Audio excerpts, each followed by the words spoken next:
Got it. Yes.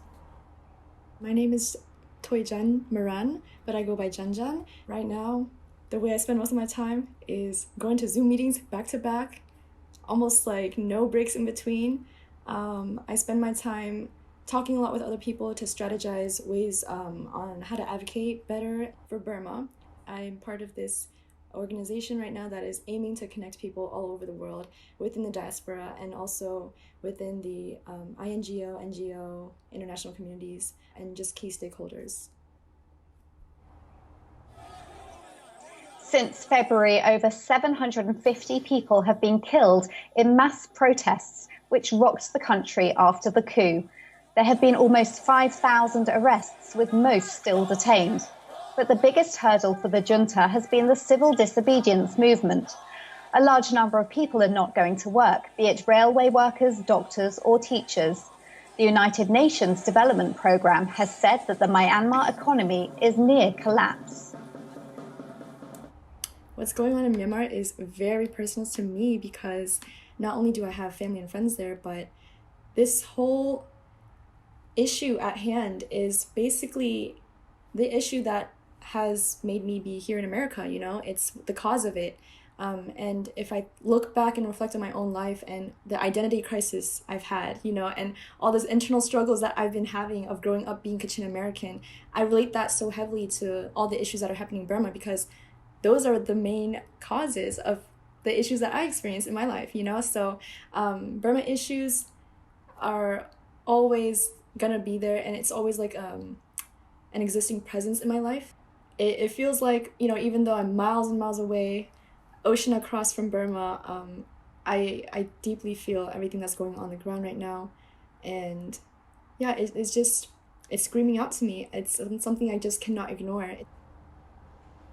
I'm from Northern Virginia. Northern Virginia is a really nice, diverse area. I have been able to have friends, you know, Arab friends, Black friends, Hispanic friends, a really good mix, you know, of everyone. This area is very unique in that sense, you know, because it allows you to be able to appreciate other cultures and connect with other people. The immigration story of my family is that my grandma was the first one to come. She came around 1990s, I want to say, or it might have been a little earlier than that. And it was a result of the 1988 protests that occurred back home in Burma. It was one of the largest, you know, most brutal crackdowns that happened in Burma's history. A lot of students passed away in that protest demonstration. And because of that, my grandma, it really affected her so much because when she saw the people, there was like a whole list of people, you know, that died, and it came the next day. She recognized a lot of those names because they were her former students. She was a kindergarten teacher in Burma, and so she started thinking about ways to get out of the country to pursue a better life.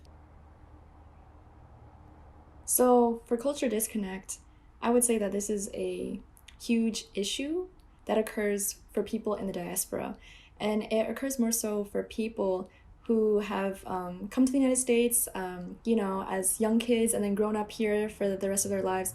And it also happens, you know, for people who were born and raised in America their entire lives. I'm in the category for people who were born and raised in America. And the cultural disconnect that I see happening with my peers or like people who are younger than me within the Burmese diaspora or Kachin diaspora is that when you have cultural disconnect, you're not going to care as much or show much interest in Burma issues. And that's a problem that I've been witnessing for years, and I'm continuing to try to address right now with my advocacy work. My friends and I, you know, who are in this advocacy work understand and realize that this is actually an unspoken issue that really does deserve a lot of attention.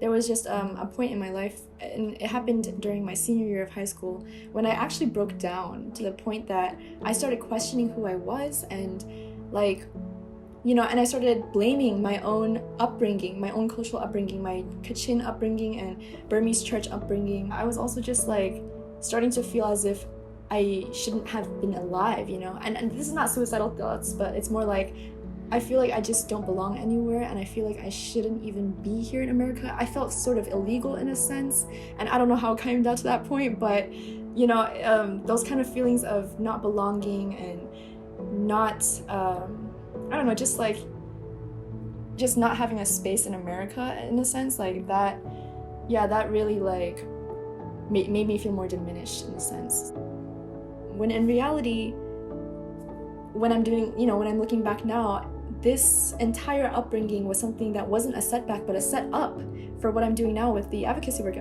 that I'm so involved in. Because if we don't have this cultural identity, this collective identity, and we don't have the knowledge of how long our ethnic minority, ancestors and family members have been persecuted, then we're not going to care much and have a collective grievance, to be crying out for, to be advocating for. So, yeah, I see that it's really necessary in this fight, when we're advocating for Burma, for especially people in the diaspora to know who they are, to come to terms with their identity, their hyphenated identity, whether it be, Burmese European or Burmese American or Burmese Australian. You need to know where your roots come from, where your parents come from, who your ancestors are, what kind of background you come from in general, to be able to make sense of the situation and the issues in Burma and connect that with yourself. Because unless you have that connection, then, and this is actually something that's like applicable to anyone, actually. Like if you don't have a connection to something, you're just not going to care for it, and that's human nature, right? So you're going to have to know how to connect yourself with this by looking at yourself first. I think the most rewarding part of this advocacy work for me has been just the opportunity that's been given to me and the ability to create change for Burma, because I feel like this is kind of my purpose in life, piecing together everything in my life. It seems as if I'm meant to do this. I don't think I've definitely growing up wondered, why am I Kachin? Why am I even Asian? Okay, like not even Asian, but like why, even if I am Asian, why am I Kachin? Like this ethnic group that no one knows about. Why am I not Chinese or Korean or any of these other mainstream, things? Like I could have been born into any kind of household, right? But I think I was born into a Kachin household for a reason. I was born, to be Kachin, and I was born with the certain qualities and skills I have, so that I can utilize everything, that I've been raised with and that I have at hand to contribute to the cause for Burma.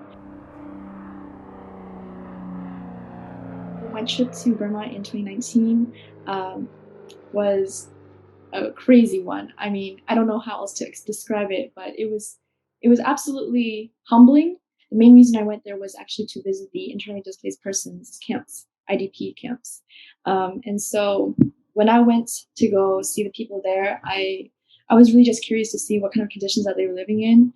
And they were living in terrible conditions. So everything that I saw there allowed me to understand better their current circumstances and also how they're feeling about their displacement.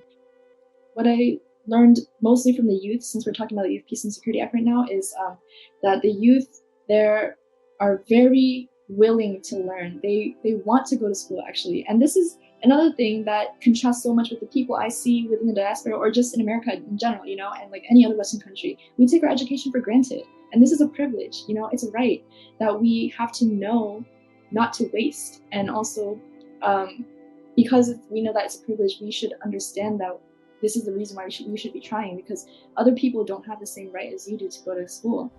I guess what I want to underscore for the Youth Peace and Security Act is that it's a great initiative. I don't see why not go with it, why not support it, because youth voices have been marginalized in a sense, this entire time, even within America. And if you think about all the other youth in other countries, they're even more marginalized in a sense. If we're already talking about America, which is like pretty well-developed country, we have stable government. It's just, you can only imagine how much worse it is for the youth out there in developed countries who really need the funding to continue the advocacy work that they're doing. What I'm doing is, it's coming from privilege, and so I don't really have to work as hard. But there are people, especially in Burma right now, if we're going to talk about that, like protest organizers and youth activists on the ground, like they're at risk and they're facing so much more trouble to do the job that I'm doing right now. I just wish the best for them, and I hope that this Youth Peace and Security Act passes so that people like those in Burma can really benefit from it, because they're the ones that need it most.